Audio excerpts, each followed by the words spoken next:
So, Omer. Hello. You asked me to remind you about something you did to a dog. I really wish you'd been a little bit more specific, but let's just go from there. So, what did you do to a dog? Specifically, this one you reminded me. Oh, not Patrick, the other dog. No. What? Don't want one of your generic dog anecdotes. I took one for a walk once. Which there are 8.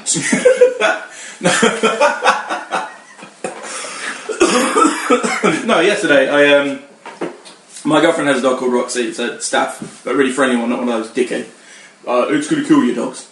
So, So no. I thought you were doing big box, little box. Throw some shapes while you tell the story. That's dancing to can't think it works really well over audio. Yeah. Anyway, so the dog's really friendly. She's jumping around, and she just kind of sits on the bed in front of me.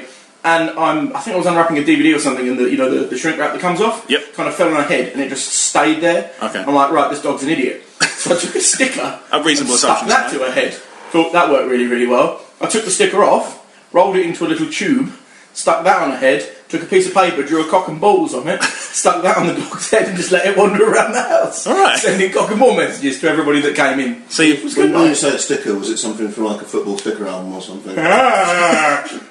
No. why is football? Why is football such a touchy subject for you? I have no idea. Because I've seen you kick off when we watch Match of the Day too. Do kick-offs every time we watch a football game. The game, and then you just go, Dah! Yeah, and I have no emotional problem with football or footballers or cheating fucking girls. She loved football, didn't she? My ex used to love football. Football, cock. Bradford City. All of Bradford City. Actually, in Stanley, I've had all of them. Now she's under the table. No, not at all. Because I met her, you can't get away with that shit. Anyway, is it weird that the first thing my brain went to when you said you put the shrink wrap on the dog and you put the price sticker on the dog was I'd have tried to return it to H&B. You can't return anything to H&B these days. No. Yeah, I'd have got a gift card. Yeah, maybe. How much would I get for this dog? Yeah. I'd have got a gift card. It's on the system. Nobody's traded in one of these before. I'll just send off for a price. You know, I can't help but notice that all your anecdotes are northern, and I do feel like pointing out there is a CEX in Gillingham, so you can travel there without having to go all the way up north. No, it's Chatham. Gillingham has an even cheaper version of CEX called Cash Generator. Nice. They couldn't even afford CEX in their town. They couldn't afford the shop where you give in all your shit. Yeah. So they got Cash Generator sounds like a Saturday night ITV game show from the mid-90s. Welcome to Cash Generator! Yeah. Who would host that? Carol Warden, probably. Yeah, probably. Yeah, and Les Dennis would be in there somewhere. Oh, yeah. Because he's obviously desperate for the work. Kind of know. Neil Buchanan. Yeah, that's it. I've seen his band.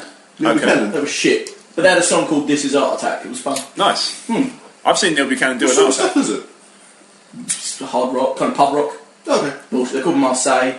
All good fun. Yeah. And he obviously knows who he is and who he was, and he made a big thing out of it. Sure. And people had like signs that he was pointing out That how they shit made they were. themselves, At no point, at no point did he point at the signs in the crowd and say, "This is an art attack." He just said, "That's shit." Did he actually say that? He said, "I'm Neil Buchanan and that sign is shit." It was amazing. When I tell you my Neil Buchanan story, you'll realise what a douche he is for that. Because I've seen him do the big art attacks in a cinema foyer where I used to work, and he doesn't do them. What do you mean? Somebody else lays them down, Right. and he gets recorded pulling them apart, and then they flip it and reverse it, which is why it's got music over the top. He's a fucking fraud. There's a great story there about him as well. Was a comedian I used to work with, bumped into him. I think it was Brighton, don't hold me to that. He bumped into him and said, "Oh, you're Neil Buchanan? Oh, yeah, cool, nice to meet you."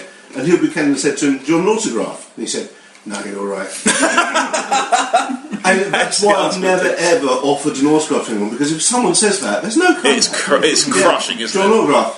Nah, I'm good. No. I've got. Yeah, but I mean, if he just said yes, would somebody else would just come in and signed it for him? He'd have been like, you'd shut your eyes. Yeah, and then reverse the film. You'd shut your eyes, and then like he would just go, "There you go. I definitely signed this. Wasn't somebody else." He has a little midget under his jumper, you know. Now what he does? 1 minute. So what he'd actually do? One autograph. Now, see, what he'd actually do is he'd get somebody else to sign it, and then he'd just record himself just writing it backwards. Like Rosie and Jim, when you could see the writing underneath. Yeah, why not? Basically, he'd have a Tipex pen in his hand, and he'd just do it backwards over the top. I hope he's not listening. I'm sure he's not. Neil Buchanan, draw me a picture. He's in the cupboard. Even Neil Buchanan has better things to do than that. It's true. Even Neil Buchanan. It's like playing a band and tell people their signs are shit. Exactly. You know, being a douche is much more of a full-time job. I'd say so. Yeah.